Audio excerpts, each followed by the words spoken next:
વિદ્યાર્થી મિત્રો, આજે આપણે પ્રકરણ 5 વનસ્પતિઓ અને પ્રાણીઓનું સંરક્ષણ વિશે આપણે જોઈશું. તો મેં જેમ જોયું છે ધોરણ 7માં કે વનસ્પતિ અને પ્રાણીઓ કયા કયા અલગ પ્રકારના આવે છે, એવી રીતે આપણે અહીંયા ઉદાહરણપૂર્વક જોવાનું છે. તમને અભયારણ્ય વિશે થોડીક માહિતી તમને મળી હતી. હવે અહીંયા વધારે પડતી માહિતી આપણે અહીંયા જોવાની છે. સ્ટાર્ટ કરીએ. ચલો. વનસ્પતિ અને પ્રાણી એ પર્યાવરણના ખૂબ જ અગત્યના અંગો છે. આપણે જાણીએ છીએ બરાબર કે વનસ્પતિ અને પ્રાણી, જો વનસ્પતિ જ ન હોય તો પ્રાણી ન હોય. તો કેમ? તો કે વનસ્પતિ કેવો છે તો કે સ્વયંપોષી છે, ને પ્રાણી છે એ કેવો છે તો કે પરોપજીવી છે. તો તેઓ કોઈ પણ પર્યાવરણ કે જીવસૃષ્ટિ કલ્પી શકાય જ નહીં જેમાં વનસ્પતિ અને પ્રાણીઓ ન હોય. બંને કેવા છે? બંને પરસ્પર આધારિત છે, જે માનવ જીવન માટેની અગત્યની ભૂમિકા ભજવે છે. વનસ્પતિઓ આપણને શું આપે છે? ઓક્સિજન આપે છે, જે માટીને ધોવાથી બચાવે છે. ખોરાક તેમજ દવા માટે પણ શું ઉપયોગી છે? કે ઓક્સિજન. આપણે શ્વાસોચ્છ્વાસમાં કયો વાયુ લઈએ છીએ? ઓક્સિજન. તો આપણને ઓક્સિજન ક્યાંથી મળે છે? વનસ્પતિમાંથી. પ્રાણીઓ ખોરાકની શૃંખલા જાળવે છે. એમ કુદરતી તંત્રનું જે સંતુલન છે એ પણ કોણ જાળવે છે? તો કે આ બંને વનસ્પતિ અને પ્રાણીઓ સંકલનથી ચાલવે છે. છેલ્લા કેટલાય વર્ષોથી માનવજાત દ્વારા થતી ગેરવર્તનોથી, જેમ કે વૃક્ષોની વધતી કાપછાટ, તમે જોયું હશે વન વિનાશ. તમે જે તમિલનાડુમાં જે તમે જોયો તમે 1 વર્ષ પહેલાં, એપ્રોક્સિમેટલી 1 વર્ષ પહેલાં, કે જેમાં બુલડોઝર ફેંકવામાં આવ્યા હતા. બુલડોઝરથી એમનો નાશ કરવામાં આવ્યો હતો, જેમાં હાથીઓએ પોતાનો બચાવ કર્યો હતો બુલડોઝરથી. તમે ન્યૂઝમાં જોઈ શકો છો. પ્રાણીઓનો શિકાર, તમે જોયો કે કેટલા શિકારીઓ છે પ્રાણીઓનો શિકાર કરે. જેમ કે વગ છે તો વગનું જે ચામડું છે એનો ઉપયોગ કરે છે. મોર છે તો મોરપીંછ છે એનો વધારે પડતો ઉપયોગ કરે છે. હાથીના દાંત છે, પછી હાથીના દાંત છે, એ બધાનો ઉપયોગ કોણ કરે છે? તો કે આ શિકારી ઉપયોગ કરે છે. ને પછી આઉટ કન્ટ્રીમાં એનો વધારે ઉપયોગ કરે. વસવાટ માટેનો વિસ્તાર વધારવો. વસવાટ છે. હવે વસવાટ માટેનો વિસ્તાર એટલે શું? કે આપણે ખેતી લાયક જમીન છે. દાખલા તરીકે જંગલ છે. જંગલમાં એ લોકોએ નવી કંપની ઊભી કરી તો એ લોકોને જંગલનો નાસ્તો કરવો પડશે. જ્યાં જગ્યાએ વનસ્પતિ હશે, વનસ્પતિને ઉખાડી નાખશે અથવા તો એને વિનાશ કરશે. એટલે એ શું કરશે? વસવાટમાં, એટલે કંઈ નવી ઉદ્યોગ આવશે અથવા તો કોઈ કંપની આવશે, એના માટે એનો એ કરશે. હવે પ્રદૂષણ માટે, તો કે પ્રદૂષણ કેટલાક લોકો ફેંકાય, બિનજરૂરી કચરો છે, ઔદ્યોગિક કચરો છે, એ ક્યાં ફેંકી શકાય? એ બધું ક્યાં ફેંકે છે એ લોકો? એમ કરીને પ્રદૂષણ ફેલાવે છે. આ બધા કારણે અનેક વનસ્પતિઓ પ્રાણીઓ છે લુપ્ત થવાના ધોરણે છે. હવે આ એક અગત્ય જરૂરિયાત બની ગયું છે વનસ્પતિ અને પ્રાણીઓનું સંરક્ષણમાં. વનસ્પતિઓનું મહત્વ આપણે જોઈશું અહીંયા. ઓક્સિજન ઉત્પાદનમાં વનસ્પતિ છે એ કેવી રીતે આપણને મહત્વ, એનો ઉપયોગ શું છે તે આપણે અહીંયા જોઈએ. ઓક્સિજન કરે છે. ઓક્સિજન આપણને આપે છે કોણ? તો કે વનસ્પતિઓ. વનસ્પતિઓ છે ફોટોસિન્થેસિસ દ્વારા ઓક્સિજન આપે છે, જે દરેક જીવ માટે શું છે? જીવનદાયી છે. જો વનસ્પતિ પ્રકાશ સંશ્લેષણ ફોટોસિન્થેસિસ કરશે જ નહીં તો આપણને જરૂરી જે શ્વાસોચ્છ્વાસ માટે જે આપણો વાયુ છે, જીવન વાયુ છે, કોણ છે? ઓક્સિજન. એ આપણને મળે નહીં. એ વાતાવરણમાંથી કયો વાયુ લે છે શ્વાસોચ્છ્વાસમાં? વનસ્પતિ. તો કે કાર્બન ડાયોક્સાઇડ. પોતાના જે પ્રકાશ સંશ્લેષણ છે એના માટે કાર્બન ડાયોક્સાઇડ બિનજરૂરી છે ગરમ વાયુ છે એ લે છે, અને આપણને શું આપે છે? ઓક્સિજન. બીજું છે ખોરાક. વનસ્પતિ આપણને ખોરાક આપે છે, જેમાં માનવ અને પ્રાણીઓ બંને માટે ખોરાક પૂરો પાડે. જેમ કે ફળ. તમે ફળ તો કુદરતમાંથી જો તૈયાર થયેલો જે ખોરાક હોય તે કયો છે? ફળ.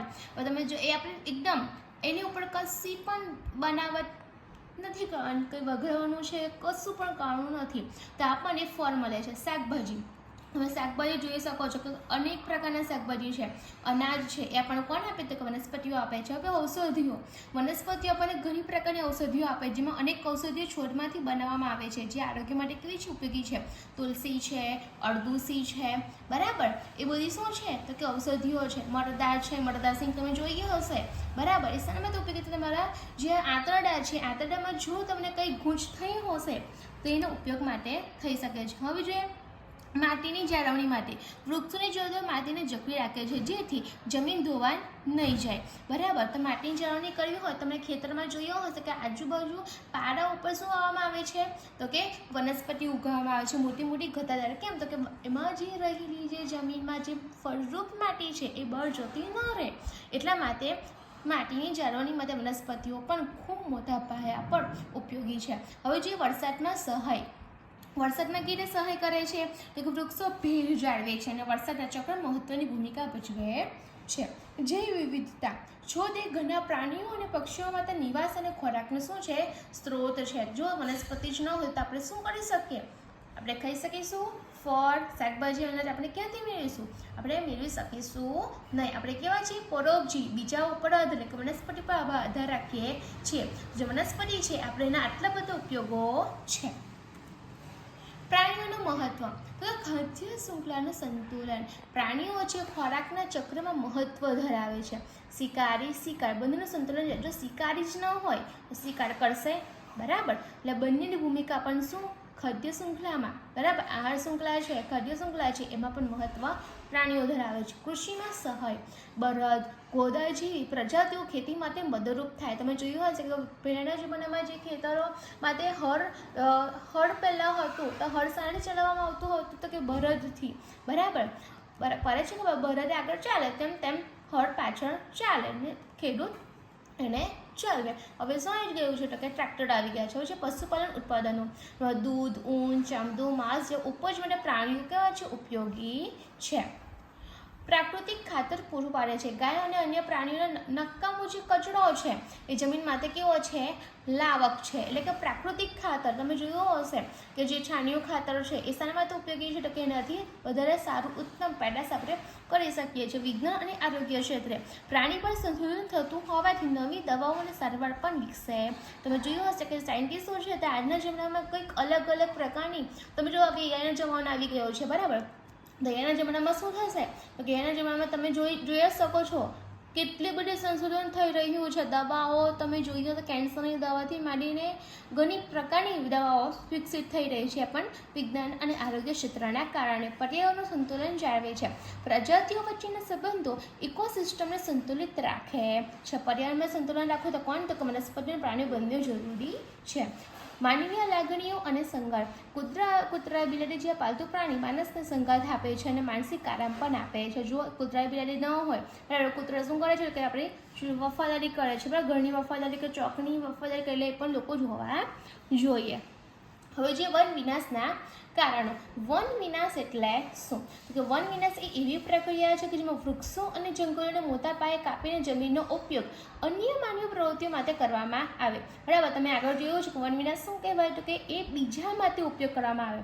તો કે ખેતી છે, માળખાકીય વિકાસ છે, કંપનીઓ છે, ઉદ્યોગો છે, કારખાના સ્થાપના માટે જે વન વિનાશ એનો ઉપયોગ કરવામાં આવે છે. આજનો તમે માનવી એટલો લાલચુ છે, પોતે એટલો સ્વાર્થી છે કે બીજાનું જોતો નથી. ખેતી માટે જમીન, કેમ વન વિનાશના કારણો કયા, તો કે આટલા બધા કારણો છે. જો ખેતી માટે જમીન, તો કે વસ્તી વધવાથી ખેતી માટે નવા પ્રદેશોની જરૂર પડે છે. બરાબર. ખેતી વધશે એટલે વસ્તી વધશે તો શું થશે, જેમ જેમ વસ્તી, તમે જોયું હશે કે આજના જમાનામાં જે પેઢી વધે છે તેમ તેમ એ લોકોની સંખ્યા વધતી જાય છે. બરાબર. સંખ્યા જેમ વધી જશે એ લોકોની પ્રોપર્ટી પણ વધતી જાય છે. પ્રોપર્ટી વધશે એટલે એ લોકોની ખેતી પણ વધી જશે. હવે જોઈએ ઔદ્યોગિક વિકાસ, ફેક્ટરી, રોડ અને શહેરો બનાવવા માટે વૃક્ષો કાપવામાં આવે છે. તમે જોયું હશે ફેક્ટરી છે, ફેક્ટરી, રોડો, તમે જંગલોમાં આજે પણ તમે જોઈ શકો છો કેટલાક જંગલો હોય તેમાં જ્યાં આપણે જોવું, આપણે અમદાવાદમાં જોઈએ, વડોદરામાં જોઈએ, જૂનાગઢમાં જોઈએ તો ત્યાં તમે પાકા રસ્તા ઉપર જોશો તો તમને ખબર પડશે કે હા આ જંગલનો એરિયા એ લોકોએ એમાં પણ કેવો રોડ છે, પાકા રોડ છે. હવે જો ઈંધણ અને લાકડું છે તો ઈંધણ અને લાકડું માટે પણ વન વિનાશ, જંગલોનો વિનાશ કરે છે એ લોકો. તો કે રાંધણ ગેસનો અભાવમાં હવે ત્યાં જે ગામડાઓ છે એમાં તો ગેસ હોવાનો જ નથી, તો એ લોકો શું વાપરશે, તો કે એ લોકો વાપરશે જંગલોનું લાકડું, એનો વપરાશ વધુ કરશે.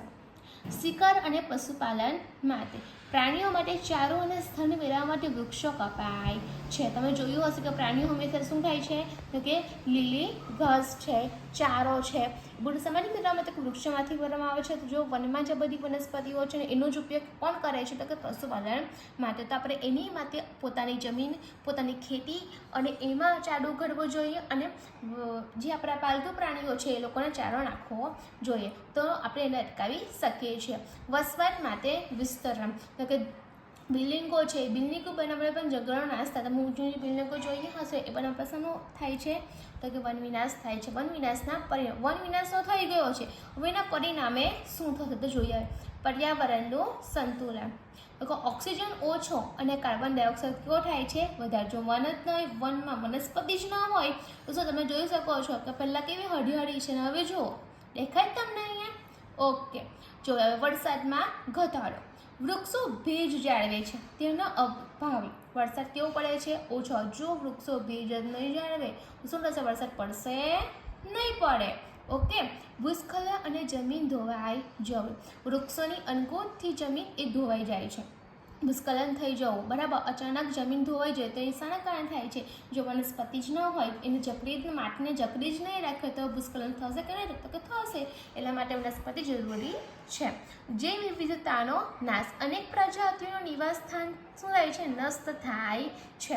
તમે જોયું હશે અનેક પ્રજાતિઓ, તમે વનસ્પતિ જે વન વિભાગમાં તમે જોયું હશે અલગ અલગ, તમે અહીંયા પણ જોઈ શકો છો કે પહેલાં જે કાળી ચકલી જોવા મળતી હતી પણ હવે જોવા મળતી નથી. કે પોપટની પ્રજાતિઓ છે પણ આજે જોવા, એવી ઘણી બધી પ્રજાતિઓ છે જે આપણે આજે પણ જોવા મળતી. કોના કારણે તો કે નિવાસસ્થાન અહીંયા નષ્ટ થઈ છે. કોના કારણે કે વન વિનાશના કારણે. હવે છે હવામાન પરિવર્તન, ગ્રીન હાઉસ અસર વધે છે. જો હવામાન પર શું અસર પડે છે તો કે જો વનસ્પતિ ન હોય તો ગ્રીન હાઉસ અસર થશે અને ગ્રીન હાઉસ અસર વધશે, બરાબર. પારાજમલી કિરણો છે એ અહીંયા આવશે, અટકી શકવાના નથી, બરાબર. ઓકે, ઓઝોન સ્તર છે, ઓઝોન સ્તર નકામું થઈ રહ્યું છે, ઓઝોન સ્તર છે એ ગાબડા થઈ રહ્યા છે. કેમ તો કે પારાજમલી કિરણો વધુ પડતો પ્રમાણના કારણે. કેમ તો કે એમાં CO2 પ્રમાણ વધી ગયું, CFC કાર્બન એના કારણે. મનુષ્ય માટે જોખમ, વન વિનાશ મનુષ્ય માટે જોખમ પણ છે. પાણીનો અભાવ થશે, બરાબર. કુદરતી આપત્તિઓ અને આરોગ્ય એ સંકટ સર્જાય છે. તમે પાણીનો જે અભાવ છે અહીંયા, પાણીનો અભાવ શાના કારણે થશે તો કે વનસ્પતિઓના કારણે. વનસ્પતિઓ જો ન હોય, જો જોઈ શકો છો તમે કેવી જમીન દેખાય છે અહીંયા. કુદરતી આપત્તિઓ તમને સુનામી છે, બરાબર, સુનામી છે, અતિવૃષ્ટિ છે, અનાવૃષ્ટિ છે. અનાવૃષ્ટિ તો આવી શકે છે, અતિવૃષ્ટિ ક્યારે આવશે તો કે વરસાદ વધારે પડવાના કારણે પણ જંગલોનો વિનાશ એ કુદરતી છે. પણ આપણે આજે બધી છે અમુક 3 કે જે આપણે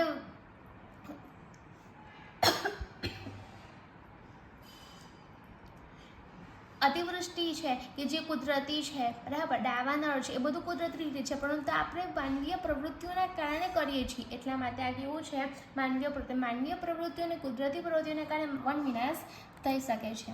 સ્થાનિક પ્રજાતિઓ અને જીવમંડળ આરક્ષણ, સ્થાનિક પ્રજાતિઓ કોને કે જે વિસ્તારમાં જોવા મળતી પ્રજાતિઓને શું કહેવાય, સ્થાનિક પ્રજાતિઓ, કે જે માત્ર કોઈ એક ચોક્કસ જ પ્રદેશમાં જો કોઈ એક ચોક્કસ પ્રદેશમાં જોવા મળે તેને વિશ્વના અન્ય ભાગમાં કુદરતી રીતે જોવા મળતી નથી.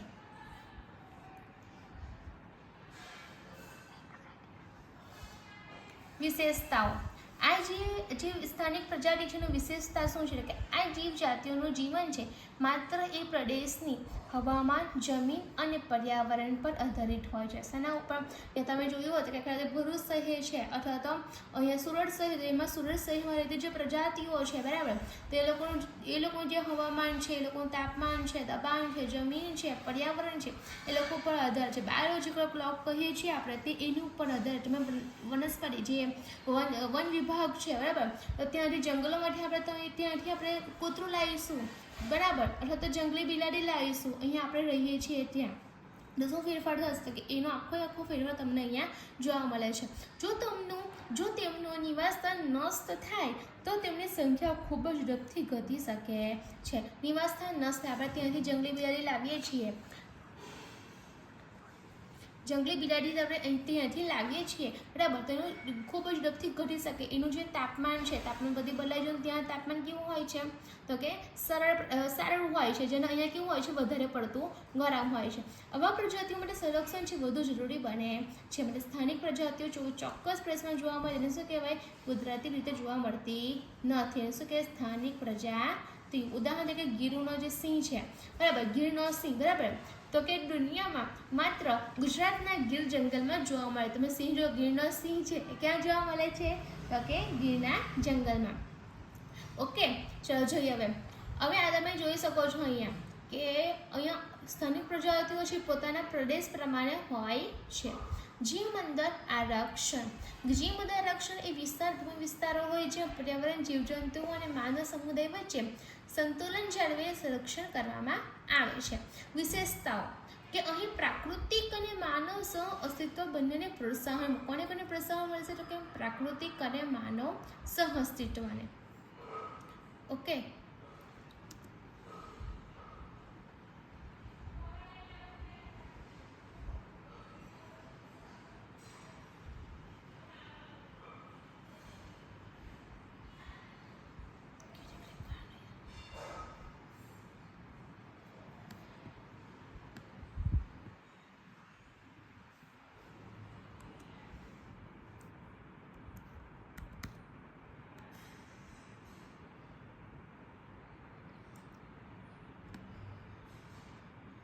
માનવ સહ અસ્તિત્વ બંનેને પ્રોત્સાહન મળે છે. હવે જોઈએ અહીંયા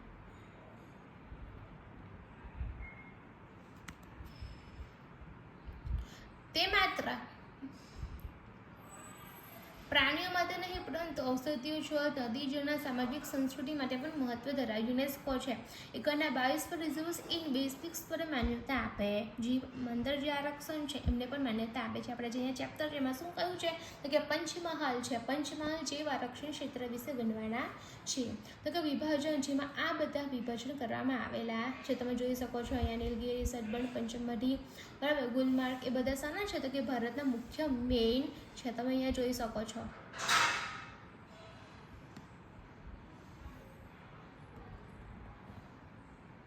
જોઈ શકો છો. ઓકે, ચાલો વન્યજીવ અભયારણ્ય અને રાષ્ટ્રીય ઉદ્યાન.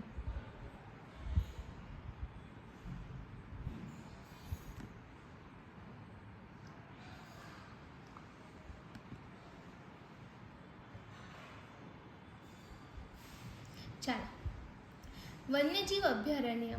વન્યજીવ અભયારણ્ય એ એવા સુરક્ષિત વિસ્તાર છે જ્યાં પ્રાણીઓ, પક્ષીઓ અને છોડને કુદરતી રીતે જીવવા માટે રક્ષણ આપવામાં આવે છે. અહીં શિકાર અન્ય ખલેલ કરવાની પ્રવૃત્તિઓ પર પ્રતિબંધ હોય છે. કે જીવ કોને કહેવાય છે વન્યજીવ અભયારણ્ય, કે જ્યાં પ્રાણીઓ, પક્ષીઓ જે છોડ છે ત્યાં વાવવામાં આવે છે. પક્ષીઓ, વનસ્પતિઓ છે, વનસ્પતિને ખલેલ ન પહોંચે બરાબર. બહારનું પાણી એ લોકોને ન આપી શકાય. એ લોકોનું જે નિયમિત પાણી છે, પ્રાણીઓ હોય છે, જંગલી પ્રાણીઓ હોય છે, પાલતુ પ્રાણીઓ હોય છે, એ લોકોને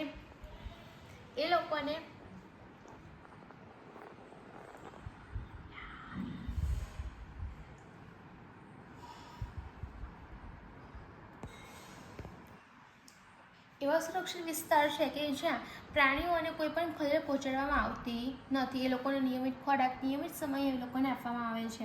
ઓકે, હવે જોઈએ મુખ્ય લક્ષણો કે લોકો ત્યાં પ્રાણી જોવા જઈ શકે છે પણ નિયંત્રણ સાથે. અભયારણ્યમાં જે માનવ પ્રવૃત્તિઓ છે જેમ કે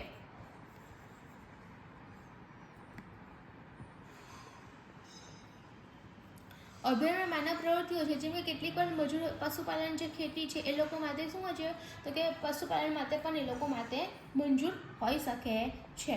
ક્યાં? જો એ લોકો તેની પરવાનગી આપે તો બરાબર. પ્રાણીઓ અને પક્ષીઓ માટે કુદરતી નિવાસ સ્થાન છે ત્યાં. ક્યાં? તો કે વન્યજીવ અભયારણ્ય. પંચમઢી જે વન્યજીવ અભયારણ્ય છે એની બોર્ડ લખેલું કે પંચમઢી વન્યજીવ અભયારણ્ય શરૂ થશે.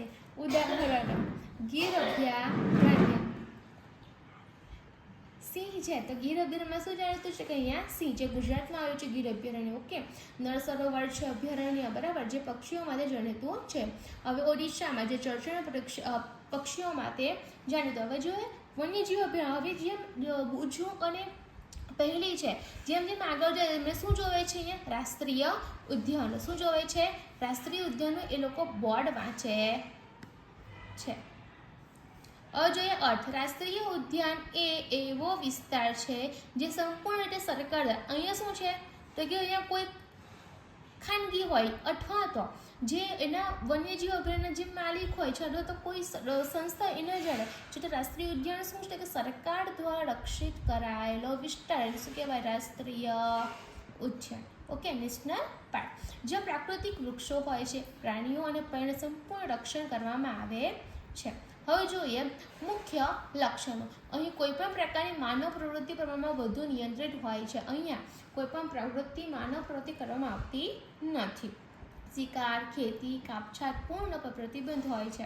બરાબર. વધુ જે વિવિધતા અહીંયા હોય છે. શું હોય છે અહીંયા? જે તમે વનસ્પતિ તમે તમારા આજુબાજુ વિસ્તારમાં આપણા ગામડાઓમાં કે શહેરમાં ન જોયું હોય એ બધી વનસ્પતિ ક્યાં જોવા? રાષ્ટ્રીય ઉદ્યાનમાં અને વન્યજીવ અભયારણ્યમાં. ઓકે, ઉદાહરણો તો કે કાંજીરંગાનું જે રાષ્ટ્રીય ઉદ્યાન છે એમાં તમે જોયું કે ગેંડા જોવા મળશે. બરાબર. જંગલી બરડ છે, જંગલી ગાય છે, બધું ક્યાં જોવા મળે? રાષ્ટ્રીય ઉદ્યાનમાં. જીમ કાર્બેટમાં ઉત્તરાખંડમાં ભારતનું પ્રથમ રાષ્ટ્રીય ઉદ્યાન ક્યાં આવ્યું છે? તો કે જે ઉત્તરાખંડમાં આવ્યું છે. રાજસ્થાનમાં જો રણથંભોરમાં તો કે વાઘ માટે જાણીતું છે. કેફોર નેશનલ પાર્ક ગુજરાત છે, પક્ષીઓ માટે પણ કેવું છે? જાણીતું છે. ઓકે,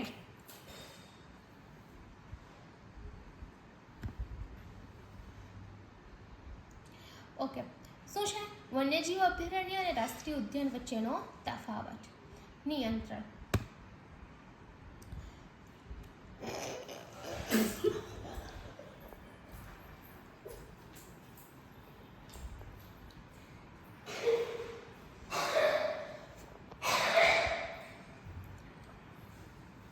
સાયલેન્ટ છોકરાઓ, અવાજ નહીં.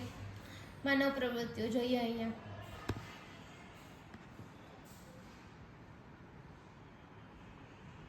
અભયારણ્ય અને રાષ્ટ્રીય ઉદ્યાન વચ્ચેનો તફાવત. માં નિયંત્રણ કે થોડુંક ઓછું નિયંત્રણ મળે. શું કેવું નિયંત્રણ? કારણ કે રાષ્ટ્રીય ઉદ્યાનમાં વધુ નિયંત્રણ. કેમ? તો કે સરકારના હાથ હેઠળ હોય છે. બરાબર. એના કારણે માનવ પ્રવૃત્તિઓમાં કેટલીક વાર થોડીક મંજૂરી આપવામાં હોય પરંતુ અહીંયા સંપૂર્ણ પ્રતિબંધ હોય. ક્યાં? તો રાષ્ટ્રીય ઉદ્યાનમાં.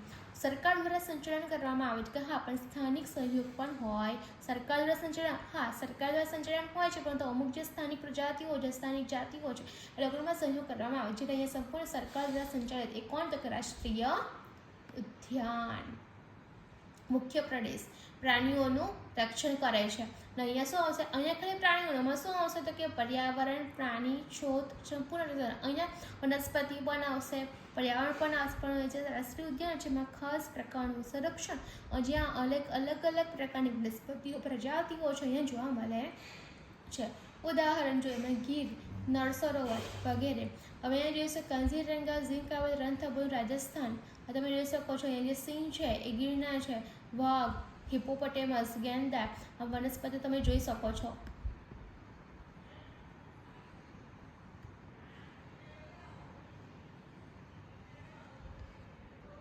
જોઈ શકો છો. બરાબર. તમે અહીંયા જોઈ શકો છો ને. અહીંયા કાચબો છે, હરણ છે. ઓકે,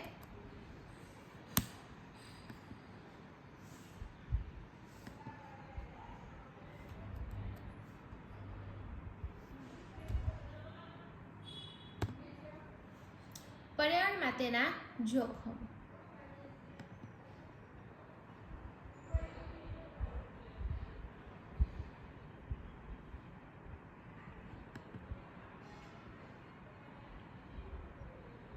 પર્યાવરણ માટેના જોખમો તો કે પુનરાવૃત્તિ. બરાબર. જોઈએ અહીંયા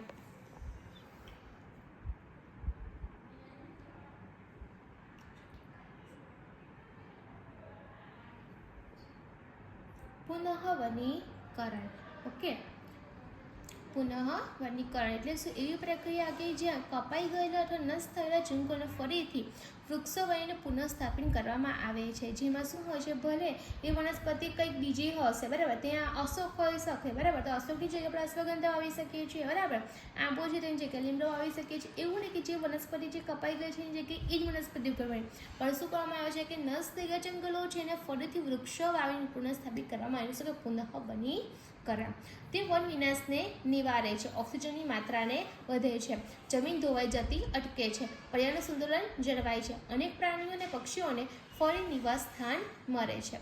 હવે જોઈએ રેડ ડેટા બુક કે લાલ આંકડા પુસ્તક, બરાબર. અમે જો રેડ ડેટા બુકમાં શું સંગ્રહ કરવા માટે કે જે પોતાનું જે રાજ્ય છે, બરાબર, દેશ છે, પોતાનો દેશ તો અલગ હોય છે, રાજ્યો પ્રમાણે અલગ હોય છે, અને આખા વિશ્વને પણ અલગ હોય છે. તમે જોઈએ અહીંયા રેડ ડેટા બુક એ એવી યાદી છે કે જેમાં વિશ્વની લુપ્તપ્રાય અને ખતરાના ધોરણે આવેલી પ્રજાતિઓની માહિતી હોય છે. દાખલા તરીકે ચકલીની જે એક જાતિ છે હવે એ લુપ્ત થવાને આરે છે, તો એ શાનો સંગ્રહ કરવામાં આવશે રેડ ડેટા બુકમાં, બરાબર. તો પ્રોફેસર જે હિમડ છે એ બાળકોને કહે છે કે જે રેડ ડેટા બુક છે એ શાના માટે વપરાય છે, કે જેમાં બધા નાશપ્રિય પ્રાણીઓ વનસ્પતિનો રેકોર્ડ રાખવામાં આવે છે, જે એક સંસ્થા દ્વારા આંતરરાષ્ટ્રીય સ્તરે રેડ ડેટા બુક એને જાળવવામાં આવે છે. ભારતમાં જોવા મળતા વનસ્પતિઓ અને પ્રાણીઓ માટે રેડ ડેટા બુક ભારત દ્વારા પણ જાળવવામાં આવે છે, બરાબર. પ્રાણીઓ અને છોડ બંનેની પ્રજાતિઓનો સમાવેશ થાય છે. IUCN International Union for Conservation of Nature દ્વારા પ્રકાશિત થાય છે, જેમાં પ્રજાતિઓને કેટેગરી આપવી પડે છે, બરાબર. આ બધી પ્રજાતિઓમાં આપવામાં આવે છે. સ્થળાંતરણ અને કાગળની પુનઃ પ્રક્રિયા. પક્ષીઓ અને પ્રાણીઓનો હંગામી સ્થળાંતરણ એટલે કે પ્રવાસ એ એવી પ્રક્રિયા છે કે જેમાં કેટલાક પક્ષીઓ અને પ્રાણીઓ ઋતુગત બદલાવ, ખોરાકની શોધ, પ્રજનન અને તાપમાનમાં ફેરફારને કારણે એક સ્થળથી બીજું સ્થળાંતરણ કરે, જેને શું કે સ્થળાંતરણ કહેવાનું પ્રક્રિયા. કેટલાક પક્ષીઓ જે ઠંડા પ્રદેશમાંથી ગરમ પ્રદેશોમાં જાય છે, બરાબર. સાઇબેરિયન ટ્રેન ભારતમાં આવતા હોય છે, બરાબર. તમે જોયું હશે કે કેટલીક વનસ્પતિ જાતિઓ કેટલીક પ્રાણી જાતિ છે ને કેટલીક પક્ષી જાતિઓ છે એ શું કરે સ્થળાંતર કરે. તમે જોયું નળ સરોવર છે, બરાબર, નારાયણ સરોવર છે, નળ સરોવર છે. નળ સરોવર ઉપર તમે જોયું હશે તો કે જે શિયાળાની શરૂઆત થાય છે, બરાબર, શિયાળાની ગરમી અને ઉનાળાની શરૂઆત થાય છે ત્યારે બહુ જ બધા પ્રમાણમાં ત્યાં પક્ષીઓ આવે છે. શાના કારણે? તો કે પ્રવાસીઓ છે, બરાબર, એ રહે છે ક્યાં? અધર કન્ટ્રીમાં આવે છે, ક્યાં? આપણે અહીંયા નળ સરોવરમાં. વધુ ખોરાક અથવા તો સુરક્ષિત પ્રજનન માટે યાત્રા કરે છે, કે ખોરાક માટે સુરક્ષિત પ્રજનન માટે એ લોકો પ્રજનન કરવા માટે પણ શું કરે છે? અહીંયા સ્થળાંતરણ કરે છે. પોતાના જે ઈંડા મૂકવા હોય તો ઈંડા મૂકવા માટે પણ એ લોકો અહીંયા એટલે કે પ્રવાસ કરે એને શું કે સ્થળાંતરણ. એક જગ્યાએથી બીજી જગ્યાએ જો એને શું કે સ્થળાંતરણ. વર્ષના ચોક્કસ સમયમાં પૂરતા અંતરે મુસાફરી કરે, ચોક્કસ શું કીધું છે અહીંયા? ચોક્કસ સમય, બરાબર. તેમના જીવનચક્રમાં તે મહત્વપૂર્ણ પ્રવૃત્તિ છે. કાગળની પુનઃ પ્રક્રિયા. સ્થળાંતર જોઈ લીધું. હવે જોઈશું અહીંયા કાગળની પુનઃ પ્રક્રિયા.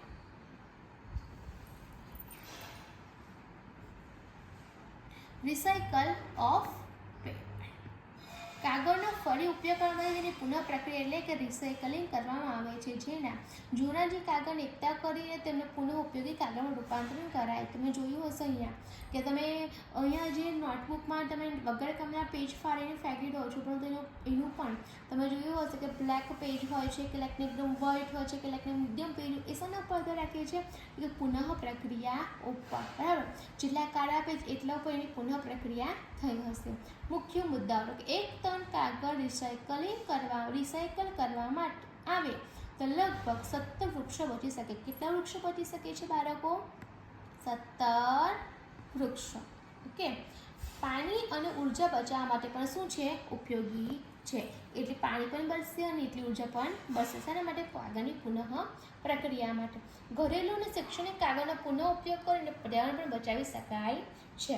પ્લાસ્ટિક અને આ જે કાગળ બનાવવાની જે પ્રક્રિયા છે આપણે ઘરે પણ કરીએ છીએ, પણ એના માટે ચોક્કસ સાધનો હોવા જોઈએ છે.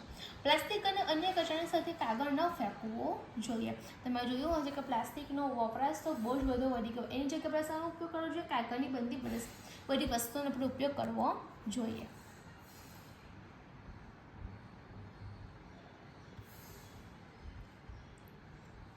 વનસ્પતિ જાતિ અને પ્રાણી જાતિ.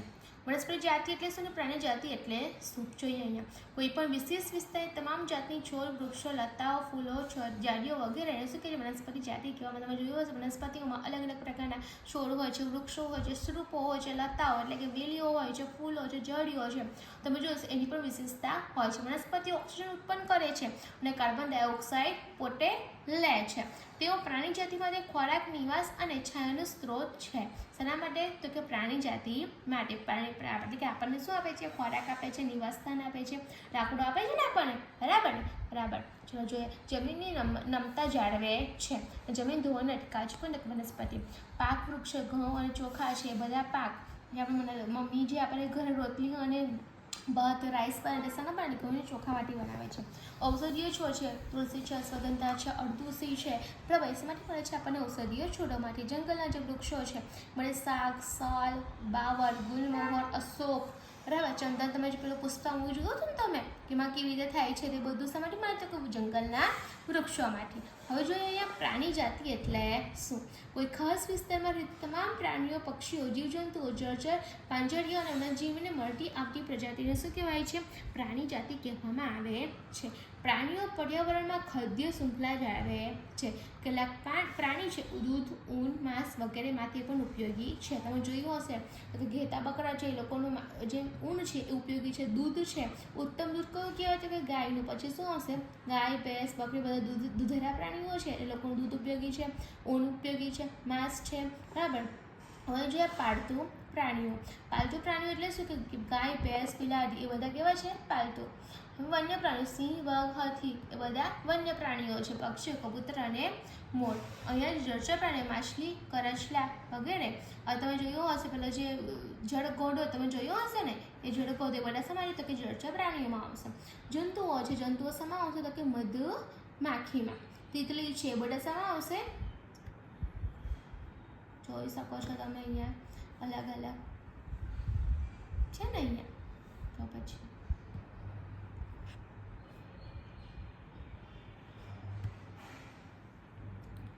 વનસ્પતિઓ પ્રાણીઓ અમારા પર્યાવરણના કેવા છે? મૂળ તત્વો છે. તેનું રક્ષણ કરવું માત્ર વૈજ્ઞાનિક કે સરકારી જવાબદારી નથી, પણ દરેક નાગરિકની કેવી છે?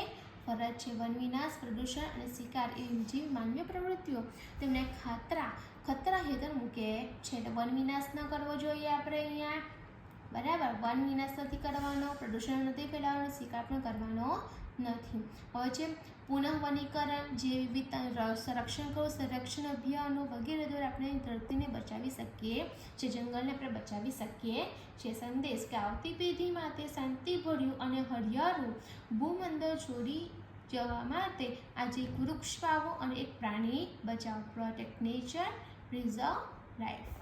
Thank you.